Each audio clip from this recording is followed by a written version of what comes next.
இயேசுவே தாவீதின் குமாரனே. ஏன்னா யூதர்கள் அந்த இயேசுவை தாவீதின் வம்சத்தில் வந்தவர்னு யூதர்கள் நம்புறதில்லை. அவர் ஒரு சாதாரண ஆசாரியன், அவர் ஒரு தச்சனுடைய குமாரன் அப்படின்னு தான் அவர் நினைக்கிறாங்க.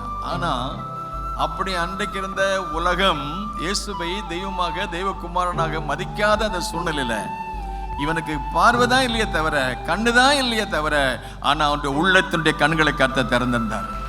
இன்னைக்கு நிறைய பேருக்கு மாம்ச கண்கள், நம்ம கண்ணு அங்கங்க பார்க்குது. இந்த கண்ணை வச்சு நீ ஆண்டவரை பார்க்க முடியாது.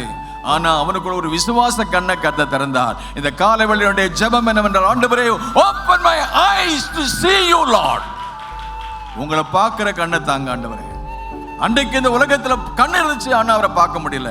அன்னைக்கு இந்த உலகத்துல காது இருந்தது, அவருடைய சத்தத்தை கேட்க முடியல. அன்னைக்கு இந்த உலகத்துல இருதயம் இருந்தது, அவர் ஏற்றுக்கொள்ளக்கூடிய சூழ்நிலை இல்லை. ஆனால் அப்படிப்பட்ட சூழ்நிலை ஆண்டவர் உடைஞ்சு போன உள்ளங்களுடைய இருதயத்துடைய கதறலை கேட்டு அவளுக்கு பதில் செய்தார். வார்த்தையில அதிகாரம் உண்டு, வார்த்தையில வல்லமை உண்டு. பேய் நடுங்குது, ஆமேன்னு சொல்லுமா. நோய் ஓடுது. கரங்களை தட்டி கர்த்தரை ஸ்தோத்திரம். ஹல்லேலூயா. அவருடைய கண்ணை கர்த்தர் திறக்கிறார்.